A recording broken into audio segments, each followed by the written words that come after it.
Hello guys and welcome to my new video, and today we'll be looking at the best tanks in Battle for Azeroth. We'll be looking at the high level and we'll be ranking tanks when you look at the MDI and things like that. But I didn't want this video to be all about the highest level, because I feel a lot of people who watch these videos, a lot of people who really want to play a certain tanking spec, they might not be pushing at these high levels. They want to know what tank is going to be good for plus 10s, for plus 15s and things like that. What makes them good, what makes them fun. And this video is going to be looking at the highest level, and then we'll be looking at the more casual level, and I will be providing my healer perspective in terms of which tank I find the most fun or easiest to heal in Mythic plus Pug scenarios. So my ranking is going to be very different from the ranking of the best tanks in MDI. So consider that as well, and we'll be using my personal experiences in Pug scenarios and things like that. First of all, big disclaimer again, if you're looking just to do a plus 10 keys, every and any tank right now is capable of doing that plus 10 keys. Keep in mind, community perception is really skewed right now. I think most of the people have probably re-rolled to Prot Warriors, because Prot Warriors are probably the most dominant tank in MDI scenarios. But you can still do that plus 10 as a Vengeance Demon Hunter. Keep this in mind before watching this video. So let's first look at the MDI levels. Let's look at the tanks that really are really strong at the highest possible level, and that's probably 1% of the population in World of Warcraft. So the best way to really rank them is just looking at rated.io, because rated.io at Mythic plus 20 levels will show you the highest participation of classes. There is a reason why players play, or 53% of keys in plus 20s have been completed by Prot Warriors. It's not because they find them fun, it's because they're extremely strong. And you can see that after that, it's basically, you could argue that Bloody K is number 2, and then you have Prot Paladins and Brewmasters probably around similar position, and then after that you have the two tanking specs that have been regarded as really weak for high-end Mythic Plus, and that is Guardian Druids and Vengeance Demon Hunters. And of course Blizzard is going to make some changes towards those classes in 8.2. They've already said that they feel weak, so the changes are coming. So this ranking here can be regarded as the, hey, I'm looking to push that 24 keys, which tank should I go with? And Prot Warrior is going to be like your probably number one choice, with Blood Decay maybe being second. A lot of the other tanking classes after Prot Warrior are kind of similar in terms of viability, but Prot Warrior is the number one, and there's a reason for that. Prot Warriors have been one of the best damage tanks in the game. And when I say damage, a lot of people might be confused, because hey, I'm a tank, I'm not supposed to deal damage, I'm supposed to, you know, tank the mobs, I'm supposed to get healed, survive and things like that. At high level Mythic Plus, it's all about utilizing everything that that class can provide, and Prot Warrior damage is insane. It's to do with avatar uptime. During avatar, your Thunderclap is going to be dealing tons of damage, and there's talents that will allow you to get the cooldown back up quicker. So all of a sudden, Prot Warrior in AoE scenarios, which basically in MDI is all AoE scenarios, because they'll be doing, you know, trash pack pulls one after another. Prot Warrior in AoE scenarios will be dealing as much damage as your DPS. Now, to compare the damage that Prot Warriors do to other tanks, it's basically impossible in Mythic Plus scenarios. So in order to look at the damage, you have to look at raiding logs and kind of get a general estimate of what the damage is like. And this is the overall damage patterns for Battle of the Zaldor Mythic version. And you can see there's no surprise here. Prot Warriors are by far number one. And then you kind of have everyone else very similar in terms of the pure damage output. You can see this is damage, this is Mythic, and you can also see the amount of parses that there have been recorded in the Mythic version. So this is how many people are doing Mythic version with certain tanks. You can notice that Demon Hunters, Vengeance Demon Hunters and Guardian Druids are definitely quite low. So you can see the representation in the Mythic rating at least is low. If you look at the self-sustain, again, the only really way to do it is to look at rating situations, because there's no logs in Mythic Plus that you can compare with. No surprise here in terms of self-sustained. Blood Decays are the number one self-sustained tanks in the game. A lot of people will make jokes in this video. I'm waiting for that comment.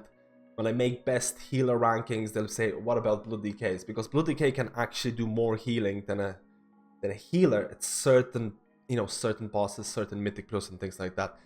but at the huge expense of being way squishier than they used to be. And I'll talk about that later on. So let's look at my ranking for 5-man scenarios, and that is going to be taking into account poke scenarios, casual players. I'll be looking not only which tank is the easiest for me to heal, I'll be looking which tanks brings the most potential in Mythic Plus dungeons. So for me, one of my favorite tanks is a Prot Warrior. No surprise here.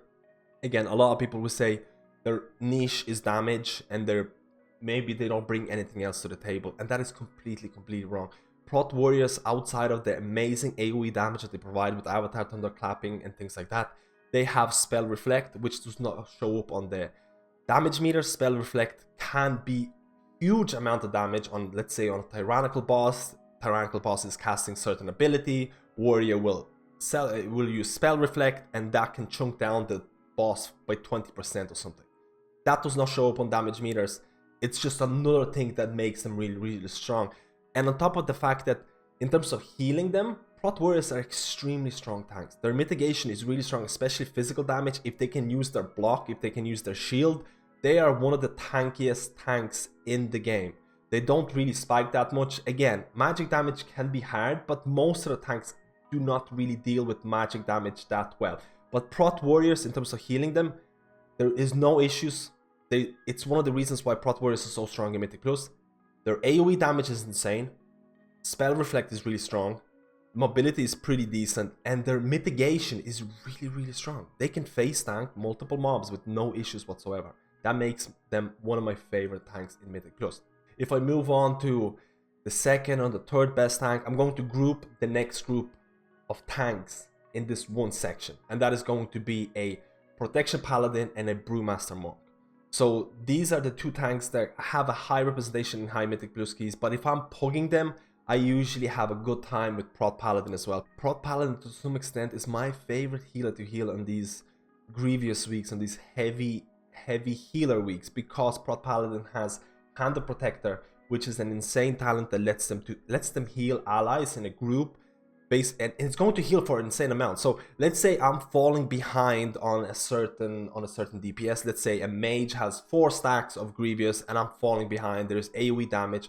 A Prot Paladin who's aware of the surroundings, aware of the the player health frames, will use this heal, Hand of Protector, which is a talent you can spec into it, will use this to get them from like 10% HP maybe to full, depending. So Prot Paladin can almost be like your utility healer, which makes runs a lot smoother as a healer on these heavy healing affixes like Grievous. So again, Prot Paladin mitigation wise is pretty decent. They have a decent amount of utility. They have the interrupt galore. It's insane how many interrupts they can provide. So I like Prot Paladins a lot. I feel they're underrated in a lot of scenarios right now.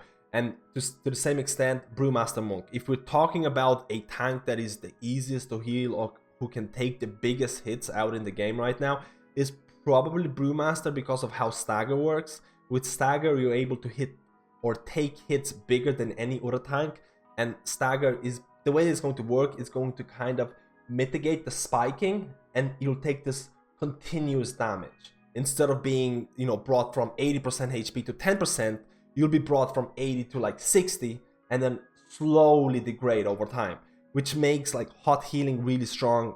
Overall, they do not spike. By spiking, I mean they don't give you these heart attacks. If you're a Resto Druid, for example, and you're into kitty weaving, you want to maximize your DPS as a healer, you can just place your Life Bloom, your Hots on the tank, on your Brewmaster tank, and go in and DPS. And you'll be relatively safe by just doing that. Again, their self-healing is somewhat reliant on your healer with Celestial Fortune passive, which basically means that your Brewmaster is reliant on getting healed by you as a healer, and it'll give them more self-sustain, which makes sense. You'll be healing your tank anyways. Especially works really well with hot classes as well. Brewmaster overall, if I'm talking about pure mitigation, is one of the best tanks in the game. Good utility, good mobility, and things like that. If I'm going to look at another tank that, to be honest, a lot of people are going to disagree with my ranking here, and that is going to be a Blood Death Knight. So Blood Death Knight technically could be regarded as the second best tank in Mythic Plus, in MDI, in the highest keys, 21s, 22s. But from my experience in pugging scenarios, in plus 10, plus 15 keys, when I'm looking to pug certain keys and things like that, there's been a lot of hit and miss happening with Blood Decays. Blood Decays have lost a lot of damage mitigation with last few patches. They used to be the best tank at the start of BFA because they used to be really tanky and they could heal an insane amount.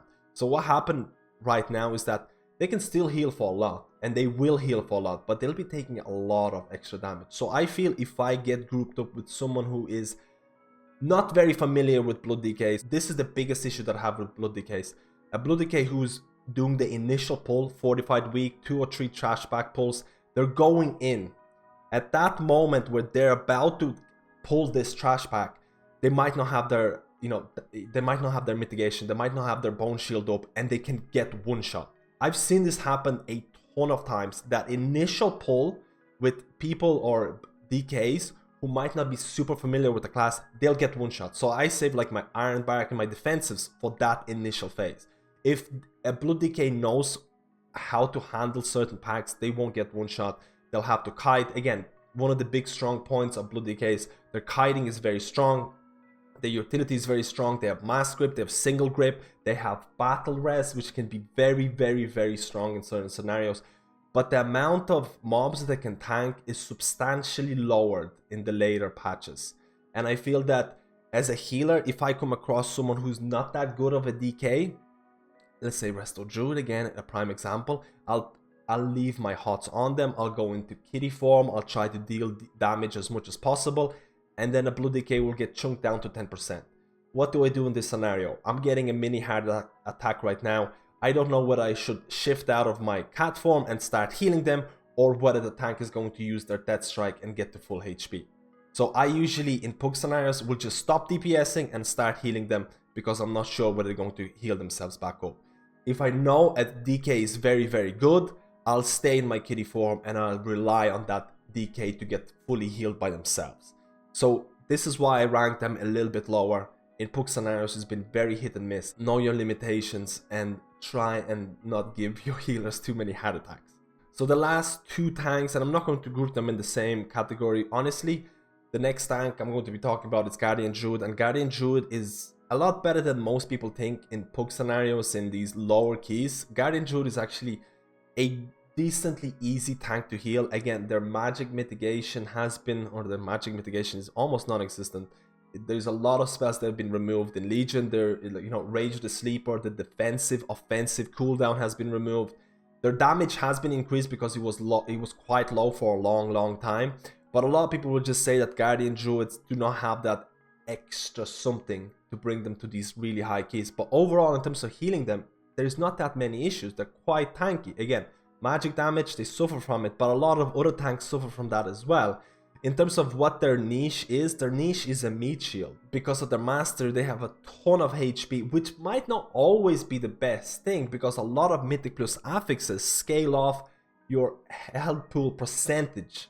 So let's say you're a Guardian Druid with like 400k HP, you have 4 stacks of Grievous, a healer who's not that great at single target healing, let's say a Holy Priest or something, or a Disgrace or whatever, if they're going to try to heal you up, it's going to be insanely hard. You might have to shift out of your form and things like that. So sometimes having huge amount of health pool is not always the best, because of how many affixes in Mythic Plus scale off your HP percentage.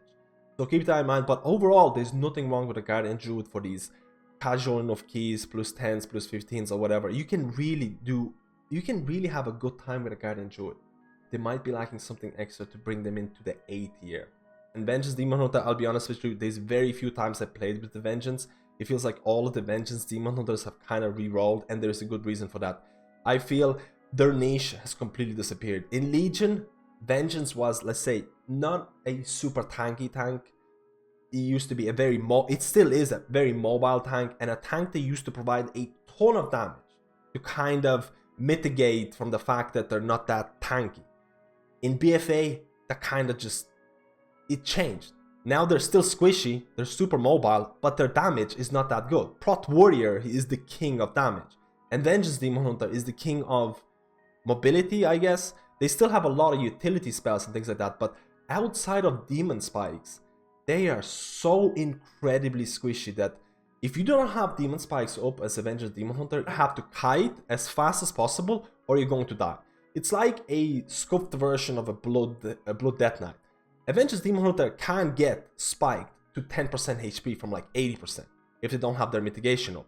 But the problem here is that Avengers Demon Hunter will not have the same amount of sustain that a Blood Decay has. So a healer will either have to use all of their instant healing spells to get them back up to full, or either Avengers Demon Hunter will have to kite, or they'll just outright die.